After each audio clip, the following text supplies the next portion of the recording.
Number 1, you need to create a do not disturb button for your life. Hi, I'm Jacob Carlisle, Director of Hot Property, one of Australia's fastest growing companies. I'm going to share my top 20 tips on how to make more money, how to get ahead in life, and even pay your house off at 23 like I do. If you've got an iPhone, you can very quickly swipe down and hit the do not disturb button. That's really important when you want to lock in and do something. You need to create a do not disturb button for everyone else to be aware that you're in do not disturb mode. So in our office, we have a rule that if the office door is shut, that means I'm in do not disturb mode. That's really important for the team to understand that when the door's shut, just leave Jacob alone. Unless something is on fire, flooding, or someone's dead or dying, it can wait. So try this in your life, create a do not disturb button, and you might be surprised by the results. Number 2, if you're struggling to figure out what you want in life, you need a starting point. And sometimes the easiest place to find a starting point is knowing what you don't want out of life. Do you want to continue to show up to a job every day just because you have to? Probably not. Another one might be that you don't want to have so little skills that you're stuck in a job that you really don't enjoy and you don't have the skills to go elsewhere to either earn more money or learn new things. So take out a sheet of paper or start a note in your phone of all the things that you don't want out of your life, and that's a great starting point for setting your vision on what you actually do want in life. Number 3, create gates. So as soon as you start getting some momentum or some success behind you, people will start to want to consume your time and consume your money. They'll want to present you with offers. They'll want to catch up for coffee. For example, if someone was trying to present an investment opportunity to us, immediately that's when the gates start to go up. I would always say, look, I don't make decisions without consulting my accountant and without raw data to base decisions on. They're not impenetrable, but they're just a barrier to entry. So if they're serious about the offer or the proposal or whatever they want to talk to me about, then they'll go through the gates. And even if you don't have an accountant or a personal assistant to create that gate for you, you can create little things like, hey, send me an email with when you're available and I'll come back to you. Create a little bit of friction there so the people that are serious about wanting to get into your life go through the gates. Number 4, start looking for extra opportunities to do work in your workplace. This might look like asking your boss, hey, can I clean the office during the weekends? Could I add some additional responsibilities or tasks to my role? This is great if you're not looking for a second job or another job, but it shows to your employer that you are hungry for some additional work in order to make better financial decisions. Once you're making some more money and starting to make some better financial moves in your life, start to look within and look at yourself. What's something that every employer is looking for?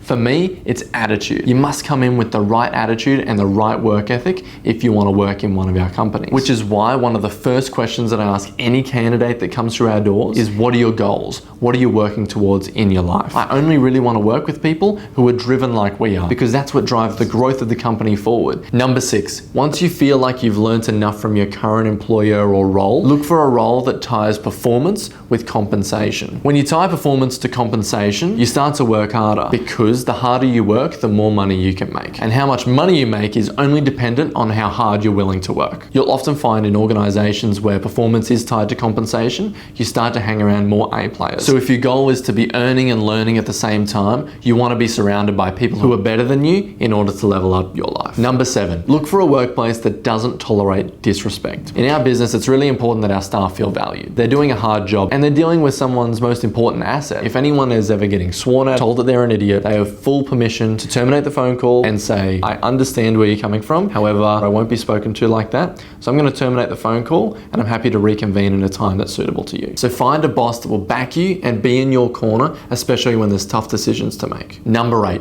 with everyone around you, always give the benefit of the doubt. The easiest way to avoid looking like an idiot is not running in and saying, you shouldn't have done this, you did this wrong. I find when one of my team members makes a decision or makes a call that I may not necessarily agree with on the surface level, it's really important to give them the benefit of the doubt and ask questions first before accusations. Wait until you have all the information before you make a decision and before you make a call. Number 9, check your ego. The biggest difference between when I started this business journey in high school at 17 or 18 to now is that now I know it's not all about me. If you have a big ego, you're often more reluctant to raise other people up within your organization, to delegate, and to actually be a true leader. When I stepped into directorship here at Hot Property, I really had to learn how to delegate. I really had to learn how to trust the team because I couldn't do everything. And by helping them succeed on their terms, I end up winning more than if I had tried to do it myself. Number 10, you need to know the difference between your rights and your responsibilities. It's my right says I'm only going to do the hours that are prescribed to me, versus it's my responsibility, which says that I'm going to look after the people around me. Those who act out of responsibility generally are more liked, they're better team players, and they end up making more money in the long run.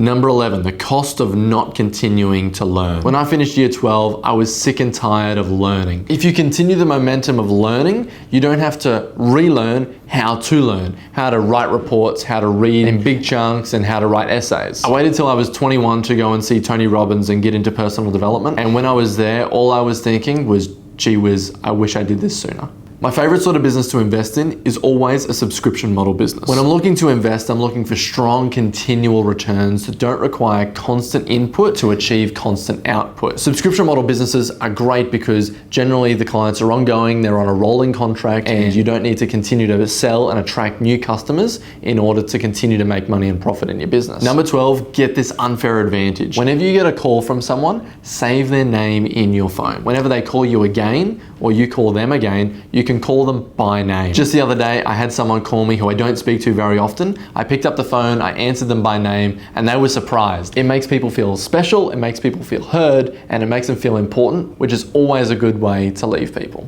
Number 13, when you're ready to start a business, pick something unsexy. When I came into my dad's 20-year-old business, it was ugly, the branding was horrible, and it needed some love. For a lot of young entrepreneurs, this would be an immediate turnoff. But I'm telling you right now, the unsexy businesses are the easiest to turn around. Typically, an unsexy business is lacking some systems and processes, lacking some automation, and lacking a good online presence. Within our business, I was able to easily come in and affect change through systems and processes very quickly. And those changes that I made were way less intensive than starting from scratch. Number 14, always lead with value. If I get another LinkedIn message from someone who says they're a SaaS model business and they can help me unlock more leads in my business, I will literally these people would be so much better off coming to me with a solution that they've already done and then asking for more business off the back of that. Give, then ask. So if you're trying to impress your potential employer, the easiest way would be to provide some sort of value to their business before you've even had an interview.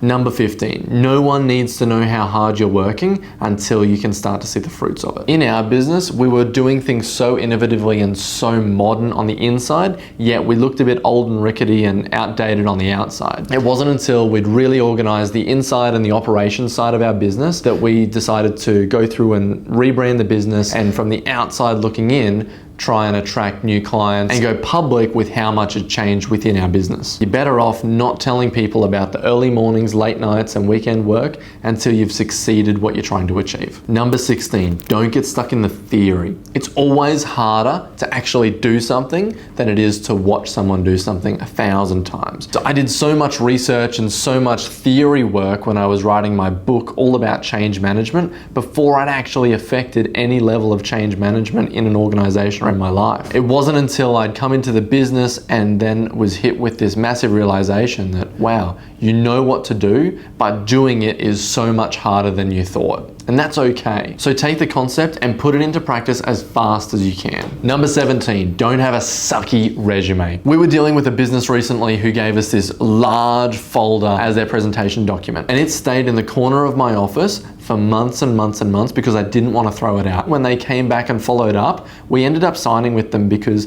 they stayed front of mind for the whole time that their document sat in the corner of my office. Word doc template resumes generally go in the bin. The easiest way to impress someone is with a nice bound with a photo of yourself resume. Make it really hard for your potential employer to throw your resume in the bin. Number 18, now it's time to figure out what you want. You have an A4 piece of paper, it's blank, and you start writing. The only question that you're asking yourself and you're writing on this piece of paper is, what do I really want? You set a timer and you're not allowed to stop writing for a full 60 seconds. You're basically forcing your brain to dream up the world and the life that you want to live in. When you start, you'll probably get into the superficial stuff like, I want a flash car, I want a big house. But as you get to the end of your 60 seconds, you're likely to get a bit deeper and reveal some things that you may not have known about yourself. Like, I want to feel loved, I want to feel validated, I want companionship in my life. So play out this scenario, and even if you don't like what you've written at the end of your 60 seconds, just do it again. Number 19, always create a backup plan. If I lost everything and had to start again tomorrow, the first thing that I would do is go and start mowing lawns. You must have a backup plan that doesn't require a whole lot of money or a whole lot of skill. You never know what tomorrow is going to bring, so it's important that you always have a backup plan in the back of your mind just in case. And finally, number 20, never forget that you are the key to your own success. No matter what happens, keep taking risks, keep leveling up your mindset, continue to work hard, and continue to show the right attitude in all circumstances, and you will continue to level up your life.